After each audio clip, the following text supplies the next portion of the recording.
예수께서 즉시 제자들을 재촉하사 자기가 무리를 보내는 동안에 배 타고 앞서 건너편 벳세다로 가게 하시고 무리를 작별하신 후에 기도하러 산으로 가시니라. 저물매 배는 바다 가운데 있고 예수께서는 홀로 무태 계시다가 바람이 거스름으로 제자들이 힘겹게 노셨는 것을 보시고 밤 사경쯤에 바다 위로 걸어서 그들에게 오사 지나가려고 하시며 제자들이 그가 바다 위로 걸어오심을 보고 유령인가 하여 소리 지르니 그들이 다 예수를 보고 놀랍니다. 안심하라. 내니 두려워하지 말라 하시고 배에 올라 그들에게 가시니 바람이 그치는지라. 제자들이 마음에 심히 놀라니 이는 그들이 그 떡 대시던 일을 깨닫지 못하고 도리어 그 마음이 둔하여졌음이로라. 건너가 게네사렛 땅에 이르러 대고 배에서 내리니 사람들이 곧 예수신 줄을 알고 그 온 지방으로 달려 돌아다니며 예수께서 어디 계시다는 말을 듣는 대로 병든 자를 침상째로 메고 나오니 아무데나 예수께서 들어가시는 지방이나 도시나 마을에서 병자를 시장에 두고 예수께 그의 옷가에라도 손을 대게 하시기를 간구하니 손을 대는 자는 다 성함을 얻으니라.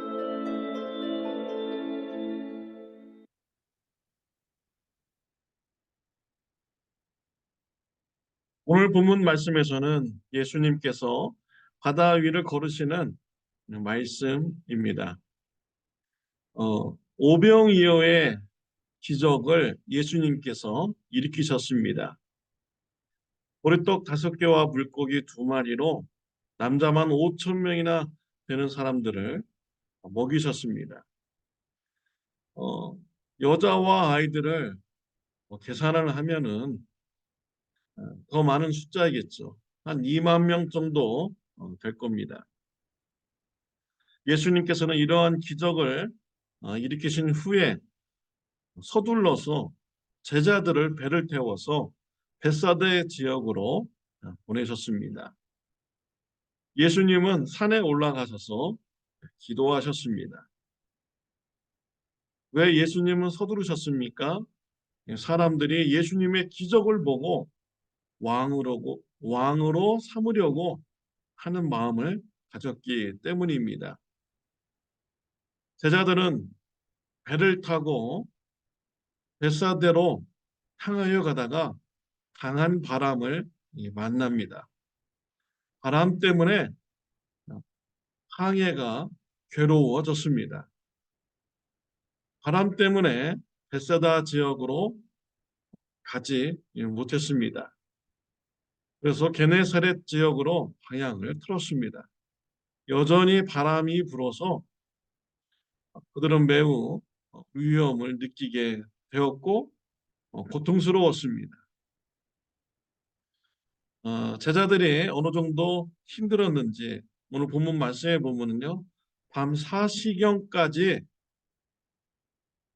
노를 저었다, 힘들어했다라고 기록을 하고 있습니다. 밤 4경, 로마식 시간 구분법입니다. 로마에서는요, 밤을 4등분으로 나누었습니다. 그래서 시간을 이렇게 구분화했죠. 오후 6시부터 저녁 9시까지 1경, 9시부터 밤 12시까지 2경, 그리고 12시부터 새벽 3시까지 3경, 새벽 3시부터 새벽 6시까지 4경으로 이렇게 시간을 구분하였습니다. 제자들이 4경까지 배를 힘들게 이렇게 저어갔습니다. 그러니까 밤새도록 노를 저은 것이죠. 고생을 한 것입니다. 얼마나 힘든 상황인지 알 수가 있는 것입니다. 제자들이 힘든 가운데 있을 때 바다에서 사람이 걸어오고 있었습니다. 도저히 있을 수 없는 일이 일어난 것입니다. 누구이십니까? 예수님이십니다. 제자들은 예수님을 보고 놀라게 되는 것이죠. 예수님께서 말씀하셨습니다. 안심하라, 내니 두려워 말라 라고 하셨습니다. 예수님이심을 이제 밝히셨죠. 그리고 예수님께서 배에 올라오시자 강한 바람이 멈추었습니다. 제자들은 예수님의 그런 신비한 모습을 보고 놀라게 되었습니다. 근데 오늘 성경에서는요, 제자들이 놀라게 되는 이러한 것을 문제가 있다라고 말씀을 하셨습니다. 51절, 52절 말씀에 보면은 제자들이 심히 놀라니 이는 그들이 그 떡 떼시던 일을 깨닫지 못하고도 도리어 그 마음이 둔하여졌음이로라. 왜 제자들이 놀랐습니까?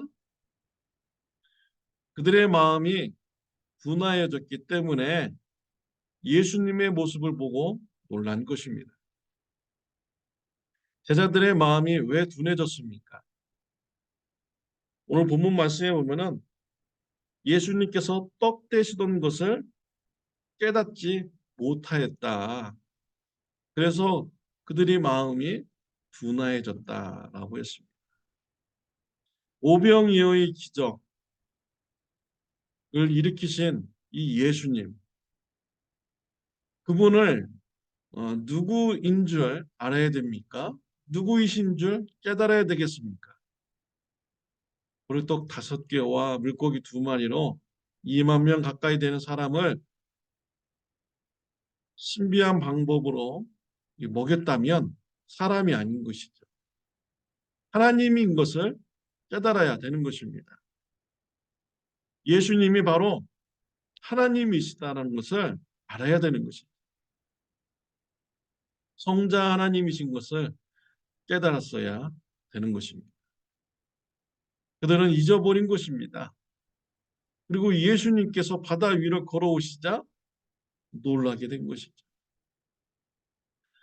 제자들이 예수님이 하나님이시고 하나님의 아들이심을 그들이 깨달았을 때는요, 예수님께서 바다 위로 걸어오셔도 놀라면 안 되는 것이죠.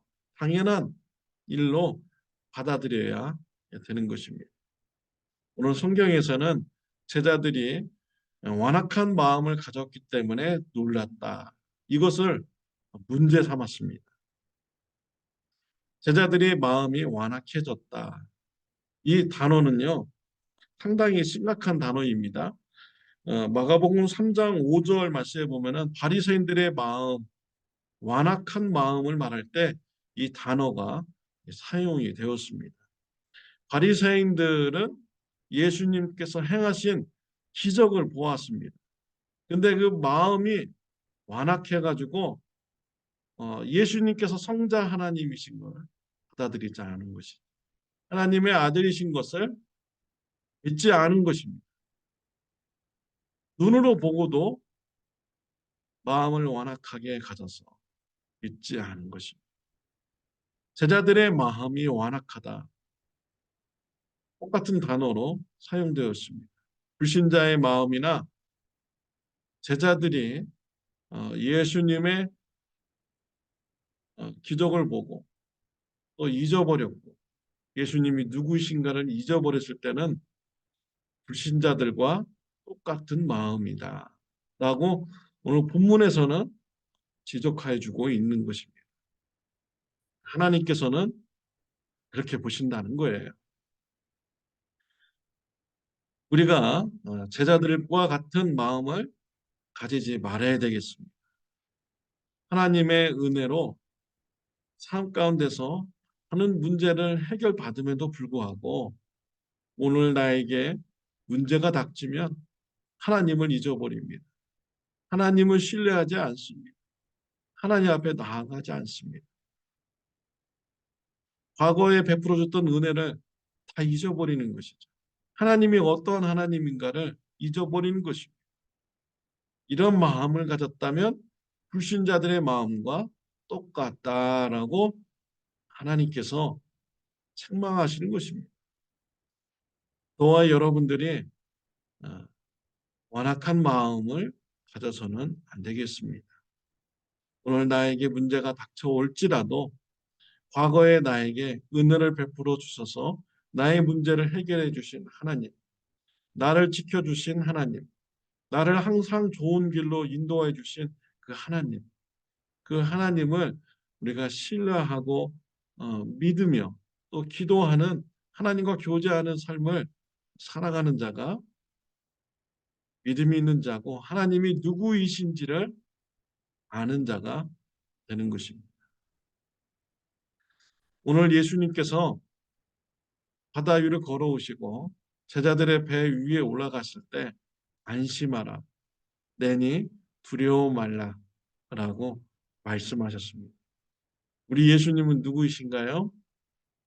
우리에게 안심하는 마음을 주시는 분입니다. 우리의 마음에 평안을 주시는 분이 바로 우리 예수님이십니다. 예수님은 우리를 두려움에서 건져주시는 분입니다.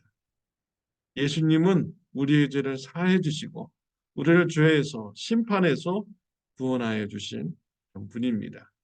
우리 삶 가운데 어려움이 있을 때 우리에게 평안의 마음을 주시고 두려움에서 건져주시는 예수님을 붙잡으시기를 바랍니다.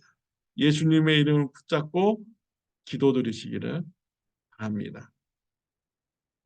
믿음의 사람이 되는 축복이 있으시기를 바랍니다. 기도드리겠습니다. 하나님 아버지 감사합니다. 예수님이 누구이신지를 잊지 않는 자가 되게 하여 주옵소서. 어려움 가운데 예수님의 이름을 붙들고 기도하는 자가 되게 하여 주옵소서. 믿음으로 기도하는 자가 되게 하여 주옵소서. 예수님의 이름으로 기도드렸습니다. 아멘. 오늘 하루도 예수님이 누구이신지 잊지 않는 하루가 되시기를 바랍니다.